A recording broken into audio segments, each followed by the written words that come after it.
जय हिंद दोस्तों, कैसे हैं आप सब। आंध्र प्रदेश में स्थित तिरुपति बालाजी का मंदिर काफ़ी प्रसिद्ध है।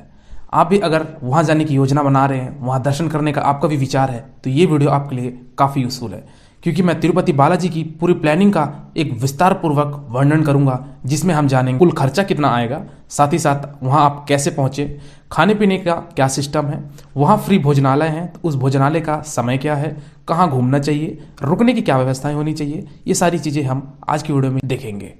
चलिए प्रारंभ करते हैं हम तिरुपति बालाजी के दर्शन की तरफ।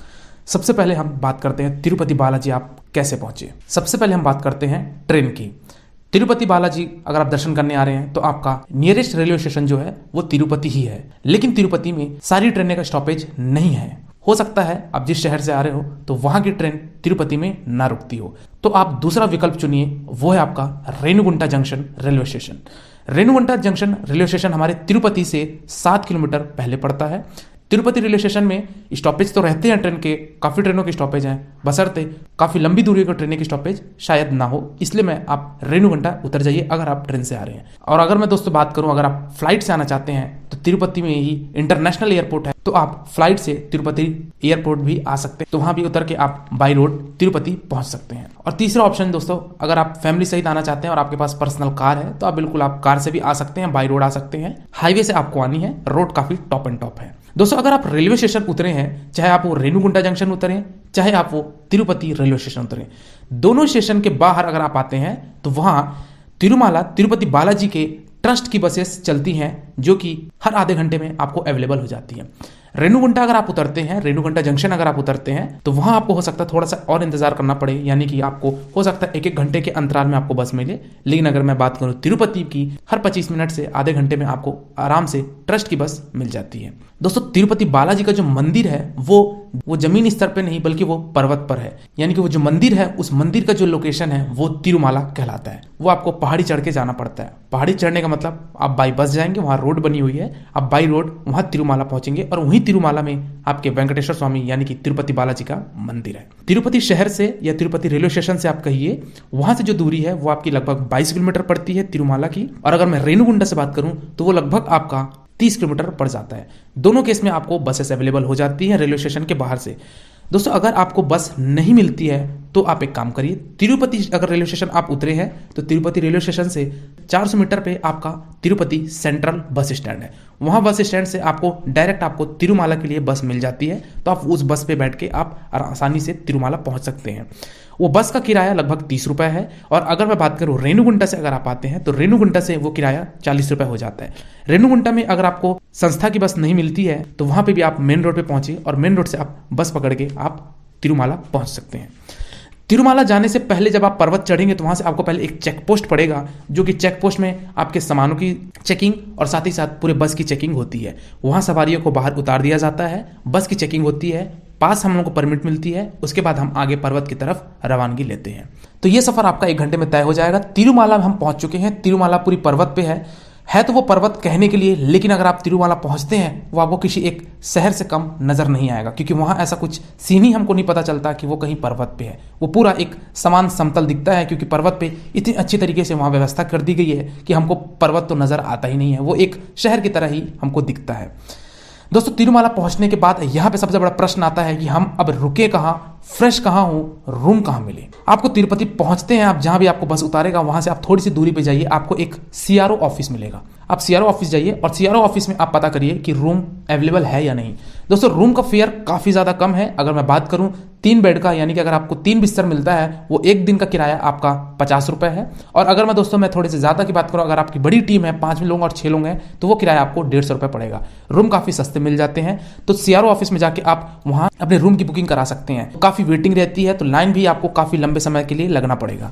दोस्तों अगर आप ऑनलाइन बुकिंग करवाना चाहते हैं तो ऑनलाइन बुकिंग भी आप करा सकते हैं, लेकिन मैं आपको बता दूं कि ऑनलाइन पोर्टल भी 90 दिन पहले खुलता है, लेकिन वो पोर्टल बहुत ही जल्दी फिलअप हो जाता है, क्योंकि वहां पे तिरुपति बालाजी जाने की जो तादाद है वो काफी ज्यादा है। काफी दर्शनार्थी वहां तिरुपति जाना चाहते हैं, इसलिए ऑनलाइन पोर्टल भी बहुत जल्दी बुक होती है। तो मैं ये कहूंगा कि आपका जो भी दिन रहेगा उससे ठीक 90 दिन आप जरूर ऑनलाइन बुकिंग कर लीजिए, आपको आसानी से रूम अवेलेबल हो जाएगा। दोस्तों जो ऑनलाइन वेबसाइट है तिरुमाला की, जो ऑफिशियल वेबसाइट है, ये आपकी स्क्रीन पे दिख रही है, तो यहाँ से आप विजिट करके आप ऑनलाइन बुकिंग कर सकते हैं।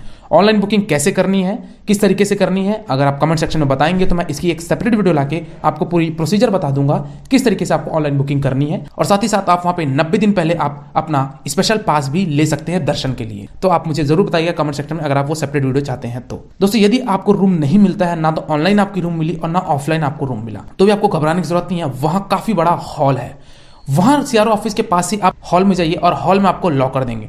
लॉकर के लिए भी आपको लाइन लगानी पड़ेगी। अगर आप पीक सीजन में जाते हैं या फिर मैं कहूं ऑन सीजन में जाते हैं तो वहां पे आपको लगभग 2 से ढाई घंटे आपको लॉकर के लिए भी लाइन लगानी पड़ेगी। तो आप लॉकर लीजिए, लॉकर में अपना सामान रखिए और वहां इतना बड़ा हॉल है कि आप आराम से वहां विश्राम कर सकते हैं। दोस्तों अगर आप ये सोच रहे हो कि मुझे ट्रस्ट का रूम अगर नहीं मिलता है तो मैं प्राइवेट होटल ले लूं, तो दोस्तों मैं ये बताना चाहूंगा कि तिरुपति बालाजी में एक भी आपको प्राइवेट होटल्स देखने को नहीं मिलेंगे। प्राइवेट होटल हैं तो हमारे वो नीचे हैं, यानी कि तिरुपति में है, वो तिरुमाला में होटल्स नहीं है, क्योंकि तिरुमाला सिर्फ और सिर्फ पूरे संस्था का ही बनाया हुआ चीज है। तो संस्था के ही रूम है, संस्था के ही सारी व्यवस्थाएं हैं, तो आपको वहां प्राइवेट होटल देखने को नहीं मिलेंगे। इसलिए आपको होटल ना मिले, इसलिए आपको लॉकर फैसिलिटीज दी गई है। तो आप लॉकर भी लेकर आप आराम से रह सकते हैं। आपको गद्दा भी प्रोवाइड कर दिया जाएगा, जिसका एक नॉमिनल बजट लेते हैं 10 से 20 रुपए गद्दा वो आपका लेते हैं। तो आप वहां गद्दा लेके भी आप रुक सकते हैं।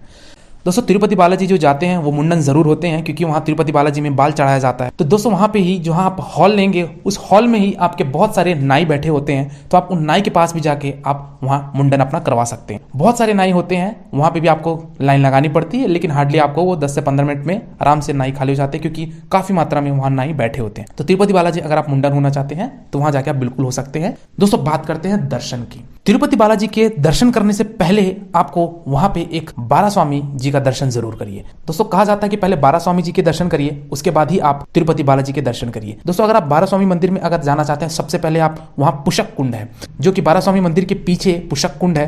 पुष्क कुंड में आप स्नान करिए। स्नान करने के वहां पे बिल्कुल परमिशन है, आप वहां स्नान करिए। स्नान करने के बाद वहां पे आप 12 स्वामी जी के दर्शन करिए और 12 स्वामी जी के दर्शन करने के बाद आप तिरुपति बालाजी के दर्शन करिए। दोस्तों साथ ही साथ मैं यहाँ पे बात कर लेता हूं, अगर आप 12 स्वामी जी के दर्शन करते हैं, थोड़ी सी दूरी पे यानी कि मंदिर परिसर में ही 100 मीटर पे आपको मिलेगा भोजनालय।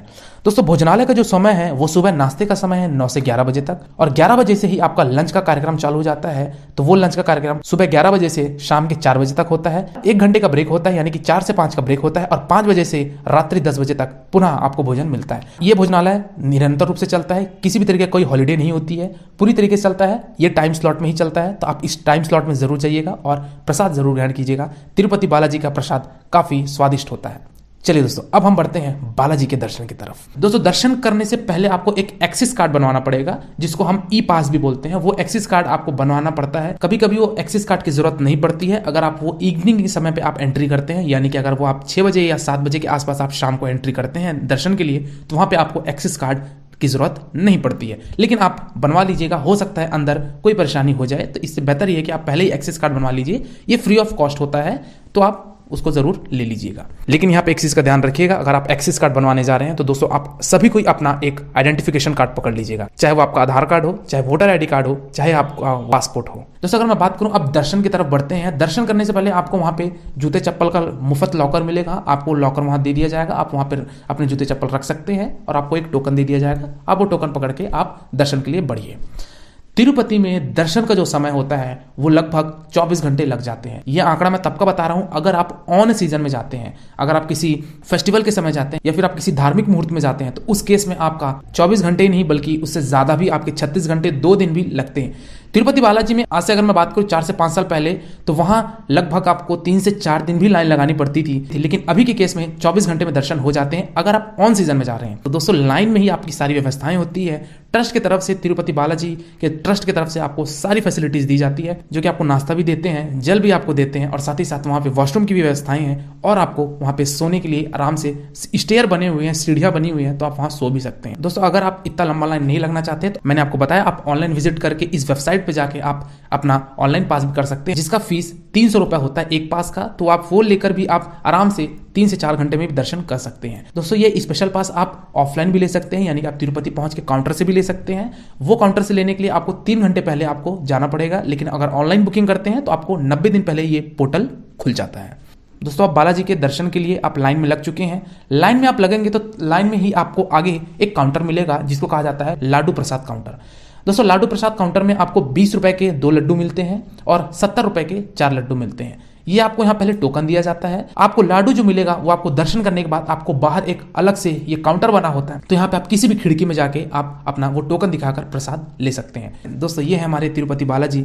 तिरुपति बालाजी का नाम लीजिए, अपनी विशेष मांगिए। तिरुपति बालाजी की जो मूर्ति स्थित है वहां पे किसी प्रकार का कोई लाइट नहीं लगाया जाता, केवल दीप के द्वारा ही यहाँ पे रोशनी दी जाती है। तो आप अपनी विशेष करिए, तिरुपति बालाजी का नाम लीजिए, जय गोविंदा कहिए और आगे बढ़ते चलिए। दोस्तों ध्यान रहे, तिरुपति बालाजी मंदिर के अंदर आपको किसी भी तरीके का कोई मोबाइल, फोन, कैमरा ये सब अनुमति नहीं मिलती है। तो ये सबको आप अपने रूम पर ही रख दीजिए, और अगर आपको रूम नहीं मिला है तो आप अपने लॉकर में डालकर आ जाइए। दोस्तों अगर मैं बात करूं यहाँ पे ड्रेस कोड की, तो यहाँ पे क्या पुरुषों को धोती ही पहननी पड़ती है। तो ये पहले था कि पुरुषों को धोती पहननी पड़ती थी, बट वर्तमान समय पे ऐसा नहीं। अगर आप धोती पहनते हैं तो वेल एंड गुड, बट यहाँ पे किसी भी तरीके का कोई यहाँ पे अब रोक टोक नहीं है कि आपको धोती पहनना अनिवार्य है। तो आप कुछ भी वहाँ पे वस्त्र पहन के जा सकते हैं। दोस्तों तिरुपति बालाजी अगर आप जा रहे हैं तो कम से कम 2 से 3 दिन का आप जरूर स्टे करिए। हो सकता है अगर आपको लाइन में समय ज्यादा लग जाए, तो इसलिए आप बैकअप अपना एक दिन जरूर रखिएगा। दोस्तों हम तिरुपति बालाजी के दर्शन कर चुके हैं, अब हमको आगे बढ़ना है पद्मावती माता के मंदिर। दोस्तों पद्मावती माता का मंदिर तिरुपति में स्थित है। ये सारी चीजें मैं आपको अभी बता रहा था ये तिरुमाला में है, लेकिन हम वापस शहर जाएंगे, यानी कि नीचे जाएंगे तिरुपति में। पद्मावती माता का मंदिर रेलवे स्टेशन से लगभग 8 से 10 किलोमीटर है, और आप अगर गवर्नमेंट बस से जाते हैं तो आपको 10 रुपए में आपको वहां छोड़ देगा। अगर आप वही ऑटो से जाते हैं तो वो आपके 20 रुपए लेंगे और आप पद्मावती माता का मंदिर दर्शन कर सकते हैं। वहां ज्यादा भीड़ नहीं होती है अगर आप ऑफ सीजन में जा रहे हैं, लेकिन ऑन सीजन में अगर आप जाएंगे तो भी आपको वहां 1.5 से 2 घंटे तो जरूर लाइन में लग ही जाएंगे। पद्मावती माता मंदिर में आपको लॉकर की व्यवस्था है, जूते चप्पल रखने की व्यवस्था है, तो आप वहां फ्री ऑफ कॉस्ट रख सकते हैं। वहां किसी प्रकार का कोई चार्ज नहीं लिया जाता, वो भी ट्रस्ट का ही सारा चीज है, और पद्मावती माता का दर्शन कर सकते हैं। दोस्तों थोड़ी सी हम बात कर लेते हैं कि अब हमको तिरुपति बालाजी में और भी कौन कौन सी चीजों को घूमना चाहिए। तो दोस्तों यहाँ पे सारे धार्मिक स्थल की मैं बात करूंगा, तो वहां पे आप कोई भी एक ऑटो कर लीजिए। ऑटो वाला आपसे 600 से 700 रुपए ले, और सारे मंदिरों का आपको दर्शन करा के वो आपके स्पॉट पर छोड़ देगा। वो कौन कौन से मंदिर हैं चलिए मैं आपको बताता हूँ। सबसे पहले गोविंद राजा स्वामी मंदिर, यहाँ आप जा सकते हैं। श्री कोंडात्रा स्वामी मंदिर, यहाँ भी आप विजिट कर सकते हैं। श्री राधा कृष्ण मंदिर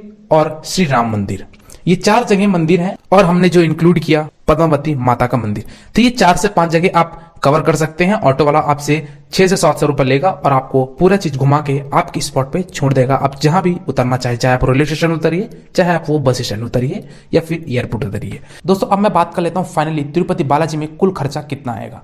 दोस्तों यहाँ पे मैं उस खर्चे को इंक्लूड नहीं कर रहा हूँ, यानी कि ट्रेन के खर्चे, अगर आप फ्लाइट से आते हैं तो फ्लाइट के खर्चे, और साथ ही साथ अगर आप वहाँ तिरुपति में आप थोड़ी बहुत शॉपिंग करेंगे उसका खर्चा मैं यहाँ पे एलिमिनेट करके अगर मैं वहाँ की बात करूँ तो लगभग आपका एक व्यक्ति का आप मैक्सिमम टू मैक्सिमम 1000 मान के चलिए, अगर आप 2 दिन का स्टे लेते हैं तो।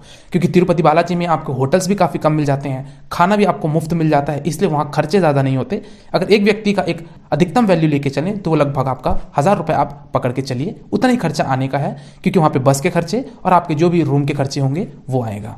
दोस्तों कमेंट सेक्शन में जरूर बताइएगा और कौन से ट्रिप पे आप वीडियो चाहते हैं। यात्रावत चैनल को आप सब्सक्राइब कर दीजिएगा, क्योंकि मैं इसी तरीके के और यूजफुल वीडियो आपके लिए लाता रहूंगा। आई होप आप लोगों को तिरुपति बालाजी का यात्रा पूरी तरीके से समझ में आ गया होगा। आज की वीडियो में फिलहाल इतना ही, मिलते हैं फिर एक नई वीडियो में, तब तक के लिए शुक्रिया। जय हिंद, आपकी यात्रा मंगलमय हो।